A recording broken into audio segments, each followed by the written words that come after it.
I'm Harrison Graham. Welcome into another episode of Four Verts, and we got some big NFL news regarding the salary cap that we're going to dive into. I'll react to that. Plus, second half of this video, I will examine 5 potential big moves that could happen as a result of this move. So stay tuned as the NFL released huge salary cap updates heading into free agency. The cap projection for next year is basically going to be between 277 and 282 million. Teams are operating under the pretense that it would be between 272 and 275. So all 32 teams are going to have even more money to play with, which is big for everybody, right? Teams with a lot of cap space, they have even more. Teams that are in cap trouble, they've got more to operate with. And obviously players benefit as well because they could get some bigger deals.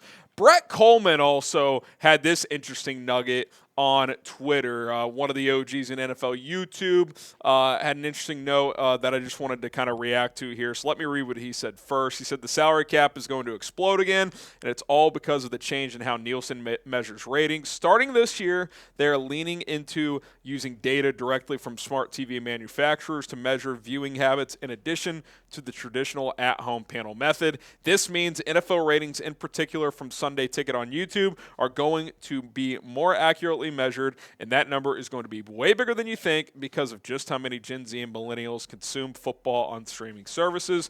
More accurate ratings mean the league's next broadcast rights negotiation in 2028-2029 is going to be way more expensive, which ultimately means massive jumps in the salary cap. If I'm a general manager, that means next year or maybe even this year, I can sign some truly outrageously backloaded deals with a ton of funny money that all Sam's home in 2030 and not even care about the math. So when you tie that in also with the fact of the cap being higher this year than expected, look for some teams to be really aggressive, especially teams that maybe have a lot of cap space and are, need several new players to get back into contending and want to be aggressive.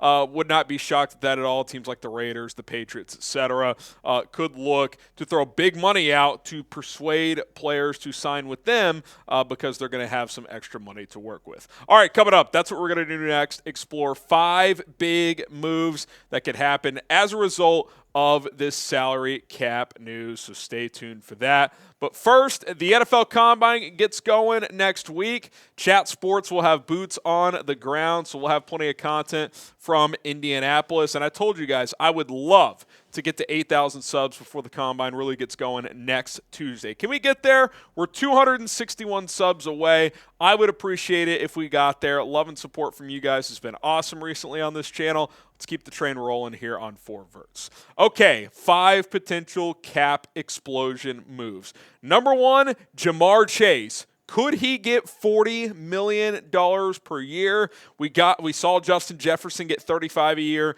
last offseason from Minnesota. Could his former college teammate top that by $5 million per year?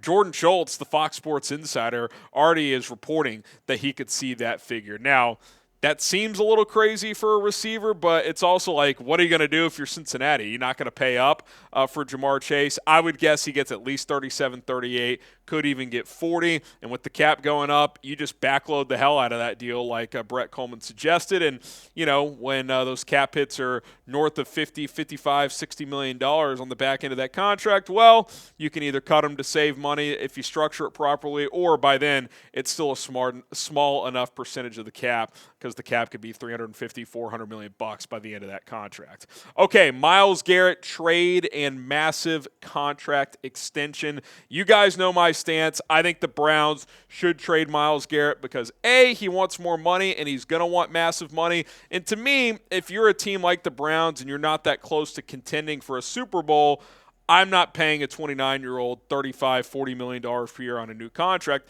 What I am doing is trading him to a team that will and should be willing to pay him that type of a contract. A team like the Buffalo Bills, you just backload the hell out of it, lower the cap hit this year, fit him into your salary cap breakdown there. You could look at a younger team that's trying to take that next step and potentially doing that. So I think trading him becomes even more appealing because more teams are going to be willing to throw out a historic contract for him.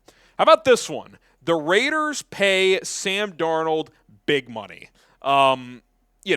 Baker type of contract, maybe even a little bit more. I would not be shocked if Darnold got $40 million per year on a 3 or 4 year contract from a desperate QB needy team like the Las Vegas Raiders. The Raiders have about $100 million in cap space. They need a quarterback. They have the number 6 pick, probably are not going to get one of the top 2 quarterbacks in this draft. So why not just throw a good amount of money on Sam Darnold? You can even throw a couple void years on the end of that contract to backload the deal and still have flexibility to add several other pieces in free agency, the trade market, whatever the case may be. Also, another note for Vegas with this cap explosion, extending Max Crosby becomes a little bit easier to do if that is their plan.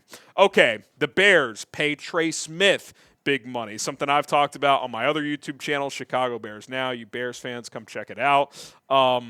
They need a guard. He's the best available. I expect him to reset the market, and the Bears should be, and I expect will be willing to do that for Trey Smith to pair him next to Darnell Wright on the right side of the Chicago offensive line. I think Trey Smith might be the biggest winner of this cap news because he's hitting free agency at the right time. Now, maybe Kansas City ends up tagging him. The most recent reports suggest that's unlikely given their salary cap situation. Even if they're going to have a little more flexibility now, it may not be enough to have a $25 million salary cap figure hold for Trey Smith. And then lastly, the Patriots overpay for a left tackle. I could see New England throwing a wild contract out at one of these free agents because they do not have an answer at left tackle, and there's a couple of notable ones in free agency. Keep an eye on Ravens free agent to be Ronnie Stanley and Rams free agent to be left tackle Alaric Jackson. I would not be shocked if it's Stanley if he got $25 million per year on a 2 or 3 year deal. And if it's Alaric Jackson, who's still 26, 27 years old, he might get north of $20 million. Solid player, probably not worth $22, $23 million per year, but hey, cap explosion, hitting free agency at the right time. You're a team like New England. You're desperate. It only takes one team to be desperate at a critical position of need. I think you're going to see a couple of silly contracts thrown out there by some of these teams due to the cap explosion and just due to overall desperation. Okay, what is the biggest move that you think is going to happen this offseason? Whether it's a trade, whether it's a quarterback move, whether it's a free agent signing, a draft pick. What is the one that, when we look back at 3 years, remember when that happened in the 2025 offseason? Like, I'll never forget working here at Chat Sports when the Raiders traded for Devontae Adams. That was just a wild night, and that's one I'll never forget. Obviously, it didn't work out, but what is that move going to be this year? Predict it for us down in the comments. Maybe it'll be this one. One of these moves. Maybe Jamar Chase will just break the bank at receiver. T. Higgins, by the way, didn't mention him. I saw Coleman throw out there, maybe the Patriots just throw $35 million at him if he doesn't get franchise tagged, or if they tag and trade for him, because when you have that much cap space and the cap's going to keep exploding, you might as well throw the money out if you're one of these young teams without a big payroll. All right, I'm Harrison Graham. That's going to do it for this edition of 4 Verts. Plenty more content to come, so stay tuned and subscribe. Let's get to 8,000 subs. See you guys soon.